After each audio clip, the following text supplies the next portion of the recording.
I, as the minister who is responsible, and including the president himself, have made it clear in public, in private, in all forums, that this administration does not condone abductions or extrajudicial killings or enforce disappearances. So it is unfair to visit a policy of extrajudicial killings on government unless we are provided with the evidence of policy pronouncement, policy articulation that supports this kind of unlawful behavior.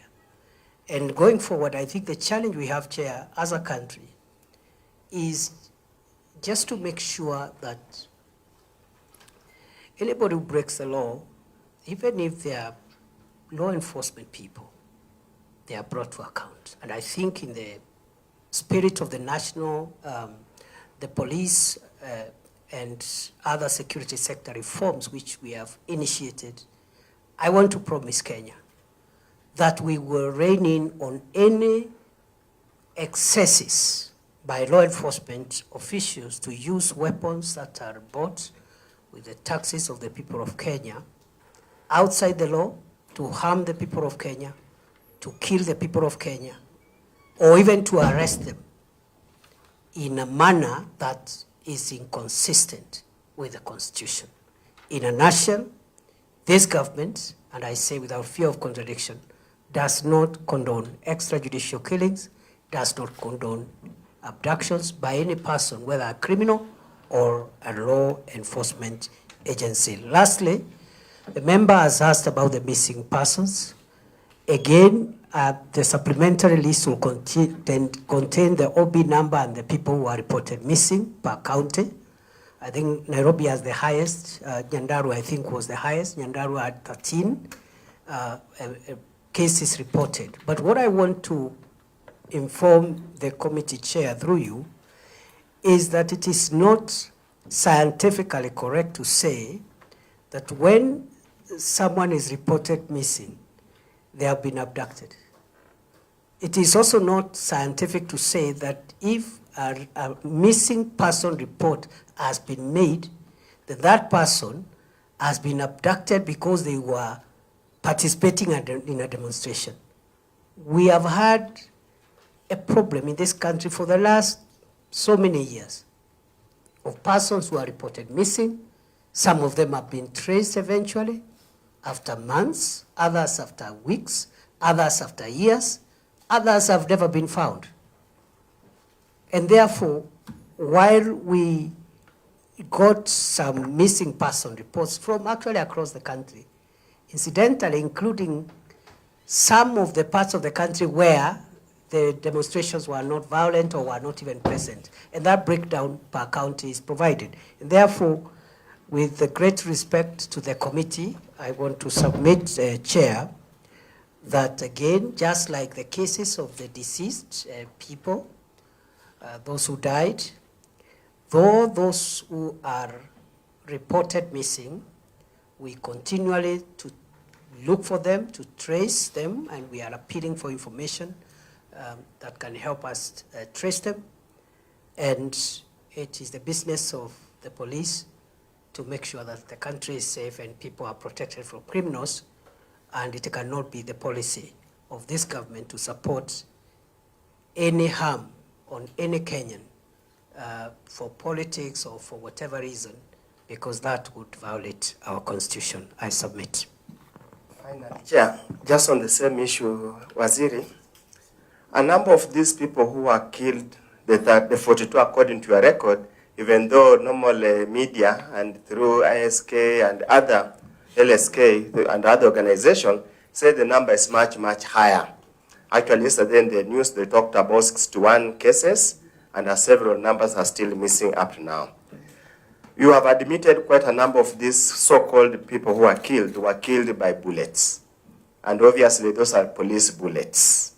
And obviously, you must have a traceability mechanism to know who was assigned what gun, what kind of ammunition was assigned. Is it possible to trace and follow up and know exactly which police officer shot any particular member of these 42 who have died. And that being the case, having been killed, as we have clearly said, weapons bought by the people of Kenya, what measures have you put in place to ensure the bereaved families, the families who lost loved ones, their breadwinners, their hopes in life, what measures has the government put in place to compensate, even assuage or relieve their pain? What measures has the government put in place? Thank you, Chair. Chair, I would like to respond to the further intervention by the honorable member as follows. That I have not admitted that any Kenyan was killed by the police. What I said is that some died because of bullet wounds. The process of proving the owner of the gun that discharged a killer bullet is a forensic process. And I am not ruling out the possibility that a police officer may have used their firearms outside the law. But just 2 comments there, Chair, which I honestly believe are in the best interest of the country for me to say at a time like this one, when we are grappling with serious balances. On one hand, we have a country to keep safe from crime, and on the other hand, we have also a country that has a constitution that gives wide-ranging liberties, including civil liberties. I want to say these 2 things. That firstly, Chair, police are allowed to use lethal force. Let's start from there. Police are allowed to use lethal force to kill, depending on the circumstances. There are parameters. Those firearms are supposed to neutralize dangerous criminals who pose danger either to the life of a police officer themselves or to the lives of the people. And I think that's a general principle. I am not trying to say that any of these cases fitted there. I'm just saying that the law allows the police to use lethal force. The question that the pursuit of justice must help us to answer is whether, if there is any police officer who used their weapon, whether that use was within the parameters permitted under the law.